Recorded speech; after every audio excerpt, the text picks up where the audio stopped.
right? And we agreed. And so I think that was a lot of it. Would I have gotten up by myself or maybe with one other person and done that? If they walked into the room with a gun, I don't know, to be completely honest. The bravery definitely came from, oh, we're really like rattling some cages now, which is like a little bit thrilling, I'm not gonna lie. And then to know that there were all these other people looking out for us and watching out for us made that possible for us to do that and to support each other through that. And then once we did, you know, it was like dance party in the parking lot. For real.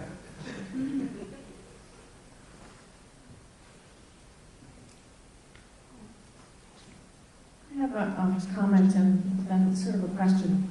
My comment is back to what you talked about, the solidarity and what was the catalyst, and I live in West St. Paul, and I would say the catalyst was that the target, the way the initial kind of attack happened toward Mayor Halverson and Samantha Green was so gender-based. It was a gender-based attack to the sanitary napkins and tissues. It was an insult to our gender, and so I think that really rallied a kind of a gendered response. For me, it did anyway. And then, sort of building on what you said, I mean, I know there's a lot of spirit of success here that's really a lot to celebrate, but I also feel really disappointed in structures, formal structures, because the kinds of claims that came out in the 20-some testimonials, and Mayor, your testimonials, there's a corruption, there's criminal activity, and then there was criminal activity afterwards with the vandalism is a nice word, you know, people's property was damaged. So I was disappointed in the formal responses of anything from human resources, these are employees, to ethics commissions, to law enforcement, or investigations into corruption, into criminal activity, and also journalism. I was really disappointed. I saw the little bit of journalism there was. I didn't understand why a newspaper didn't pick it up as an investigative journalism story and follow it. I didn't understand why they didn't do follow-up stories. I even called one reporter after the night of the 20 testimonials or so, and they weren't there, but they were actually watching the video while I was talking to them on the phone. But I said, like, aren't you going to report on this? I mean, isn't this corruption? Isn't this what you're hearing in these stories? So I was disappointed in I was really proud of the democracy and the representative government representation holding accountability for elected officials by voting them out. I was really disappointed by all the other formal structures I thought should have kicked in. You are not alone. Yes.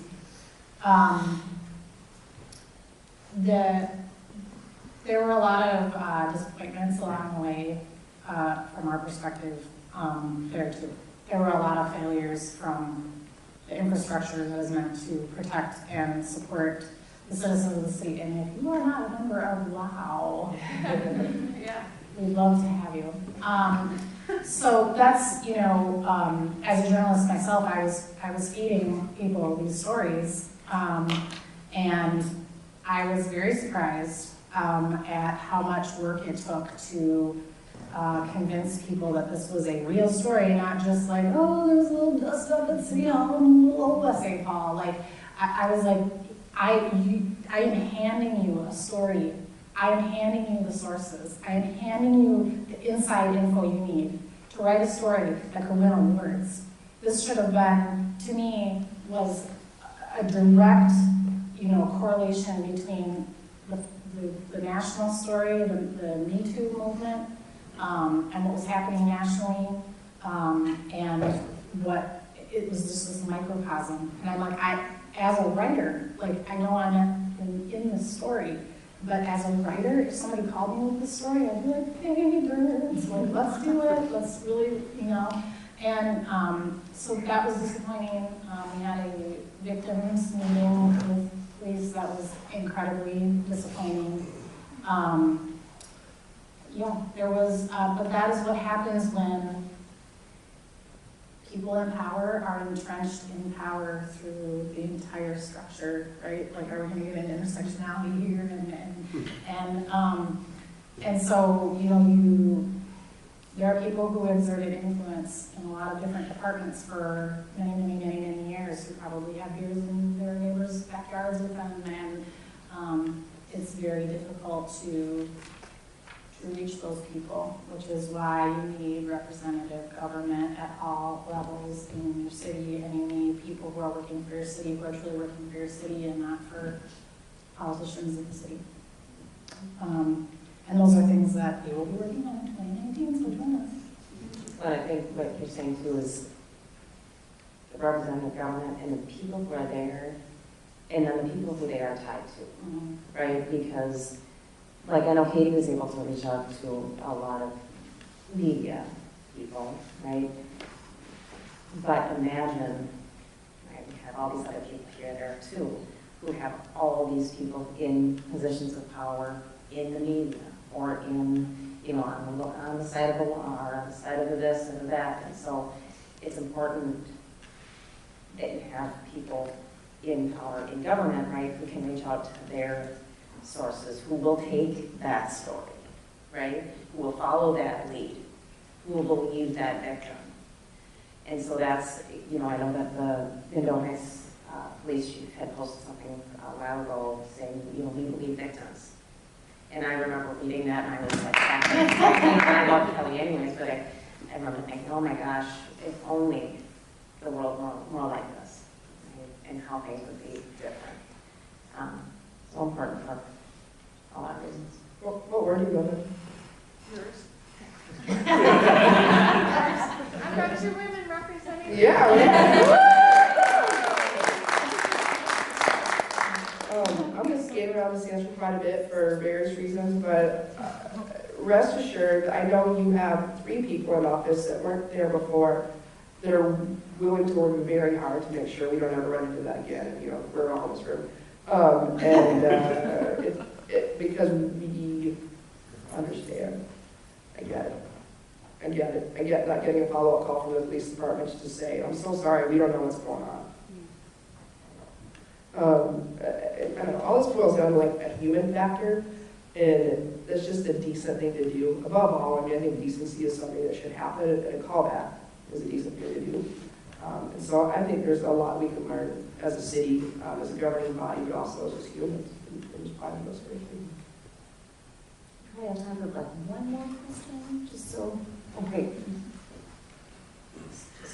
Keep it appropriate. Given, no, okay, John, I did. I'll talk loud. During the course of the election, we saw other examples of the blatant sexism and misogyny.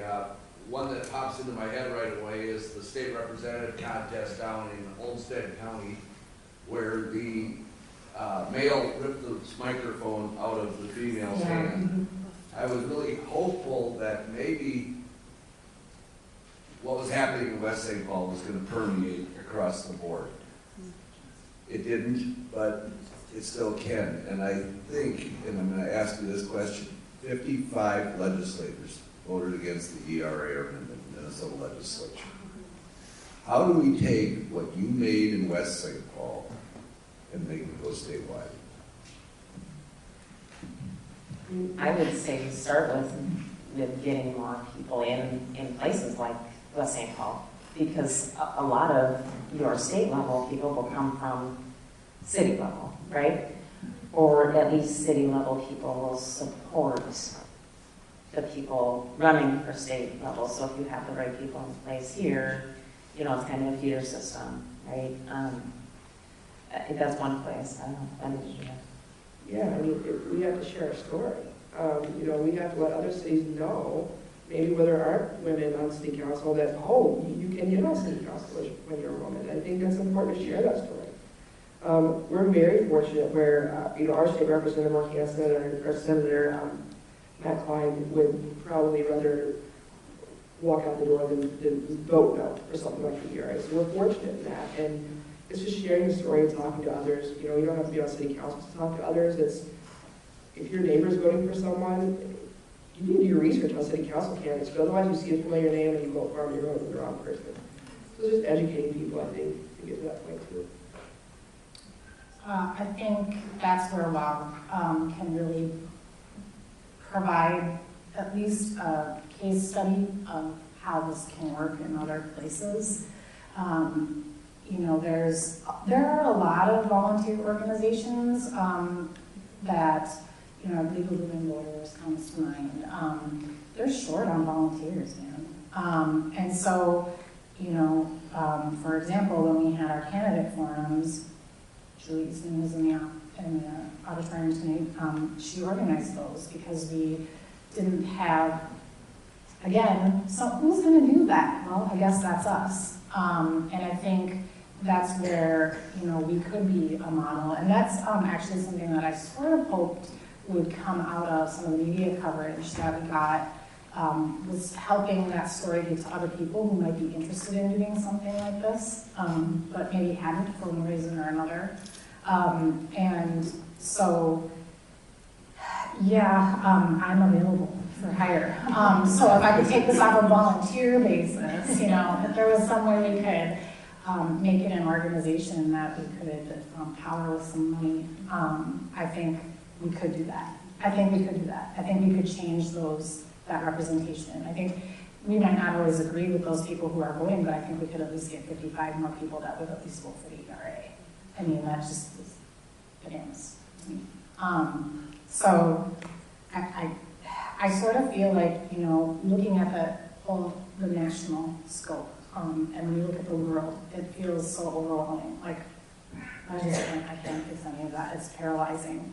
And so it's just person to person, group to group, event to event, like something like this, reaching out to people and saying you should do this because you can do it too. There was nothing special about us in that regard, and that's how that change happens. But it is so painfully slow. So the more people that jump in, the better. Oh, it's 2019.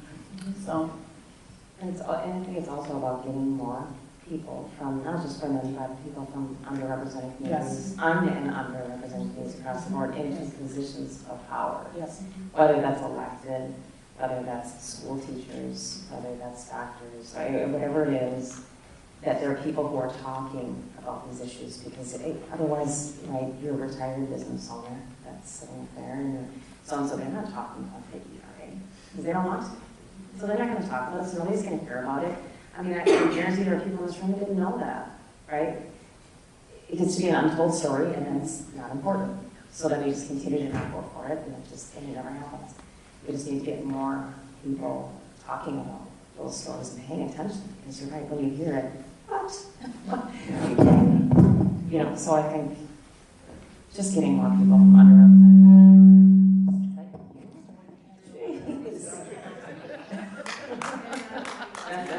Look on the table. I'd just like to add quickly that yes, change happens very slowly, but once in a while there's events that accelerate change, and I think you all are a really excellent example of that. Once in a while there's sort of bursts forward that just kind of give us a boost in a certain direction. So thank you all for all of your work. Well, thank you too for hosting us. Yeah. And I don't know, I told you that when I met you very briefly before this, but I'm the oldest of 6 kids, and 4 of us went to the same campus, right? My dad works here as an electrician here. One of my sisters and her husband met here and are married in the chapel. We have another one who's one of the St. Grace's for Hall of Fame here at St. Thomas.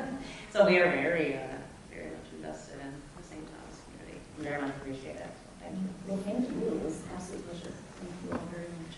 Thank you to our panelists. When we devised this whole idea of the Solve Initiative, this was exactly what we envisioned, and this being our inaugural event, I just can't think of a better kickoff and foundation for this whole idea. It's often said that heroes are people who see themselves as ordinary people who are able to channel their fear and their anxiety, and to find the best within them for the common good. And if that's what heroes are, ladies, you are heroes. So,